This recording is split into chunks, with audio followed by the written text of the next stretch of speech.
Hi, my name is Hasif from Group 7. So today we will present the assignment for Ethics and Corporate Governance subject. So to answer for part A question 1, from a deontological standpoint, an action is judged by whether it follows rules, duties and moral principles, not just by its outcomes. Using this view, undisclosed political donations are unethical because they violate important duties such as fairness, justice and citizens' rights. Secret donation can also block open public discussion, which is essential for a healthy democracy. They also prevent voters from knowing who influence political decisions. A key deontological test asks whether an action could be universalized. If every company made secret donations, democracy would collapse because the entire system would lose democracy and trust. So based on deontological ethics, hidden donations are morally wrong. Meanwhile, theological theory looks at the consequence of an action. An act is ethical if it brings the greatest good to the greatest number. Political donations can bring benefits such as economic stability, better policies, or support for industries and employees. Egoism also argues donations are ethical if they support a company's long-term growth. However, in reality, the negative consequence usually outweighs the benefits. Hidden donation often lead to corruption, policy bias, unfair advantage, and a loss of public trust. When voters don't know who fund politicians, democratic accountability is weakened and society suffers. So from a theological perspective, secret donations are mostly unethical due to their harmful impact. So, to answer the second question, undisclosed political funding also harms taxpayers and citizens. Research shows that private fundraising creates perceptions of corruption and also causes people to lose interest in the political system.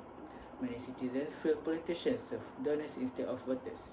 Taxpayers are also affected when public funds, government facilities, or media are misused for political campaigns. Additionally, the lack of transparency opens the door to illegal funding, organized crime, and misuse of state resources, further damaging governance and democracy. So to answer the last question of part A, I would recommend to establish an independent, well-resourced political finance oversight body. It needs strong investigative power, the ability to conduct audits, and the authority to impose real penalties like fines, suspension, or even cancelling election results. This ensures fairness and accountability. Consequently, political party will make full disclosure of political donations since it been monitored by an impartial commission. Regular audits, public reporting, and strict sanction will help prevent corruption, reduce hidden influence, and restore public trust. In conclusion, independent enforcement protect democratic fairness and ensure taxpayers' money is not misused for private or political gain. Hello, my name is Dongyue Guangrui, and my part is the part B, question A and B. Okay, so for first question, how does ESG actually make money for telcos?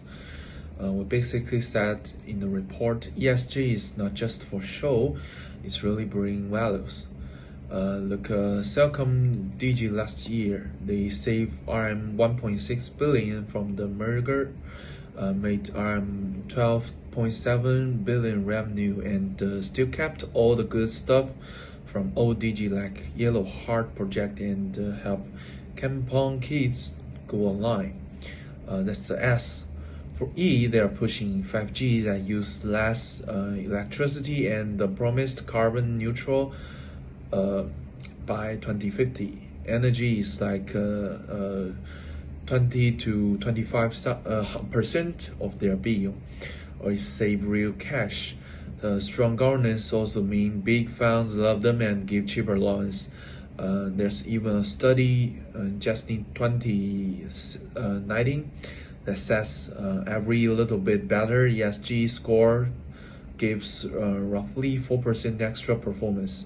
Maxis is the same. Record RM 11.3 billion revenue, partly because of their solid ESG game. For the summary, good ESG equals lower bills, happier customers, cheaper money. That's it. For second question, so IFRS2 climate disclosure. We take Cellcom DG and Maxis 2024 reports, but them side by side in the table.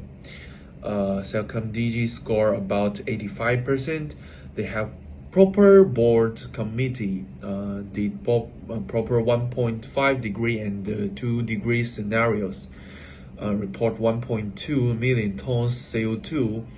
Started scope 3, got SBTI stamp, very serious. Max is around 70%. They do the basics, but their scenario part is quite general, and scope 3 not verified yet. So Cellcom DG is clearly ahead and gives investors much clearly picture for the low carbon future. That's my part. For the next person, thanks. Hi everyone, my name is Bao Xiao. I did part B, C and D. The first is the independence of the board of directors. The higher the proportion of non-executive directors, and the more complex the supervision mechanism, the less likely the management will selectively disclose for short-term benefits. The second is the professional diversity of the board of directors, including directors from fields such as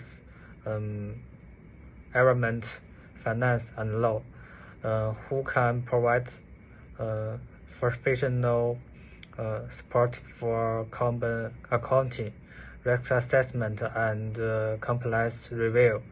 The third is the establishment of an ESG special committee, which can transform carbon disclosure from annual spot checks to regular management.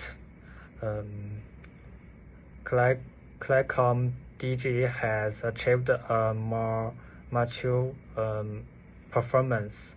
Bonuses and long-term incentives are included in the ESG indicators. The indicators cover 3 areas: environment, society, and governance. The targets are quantified and achieving, such as the carbon reduction target being higher than the industry average.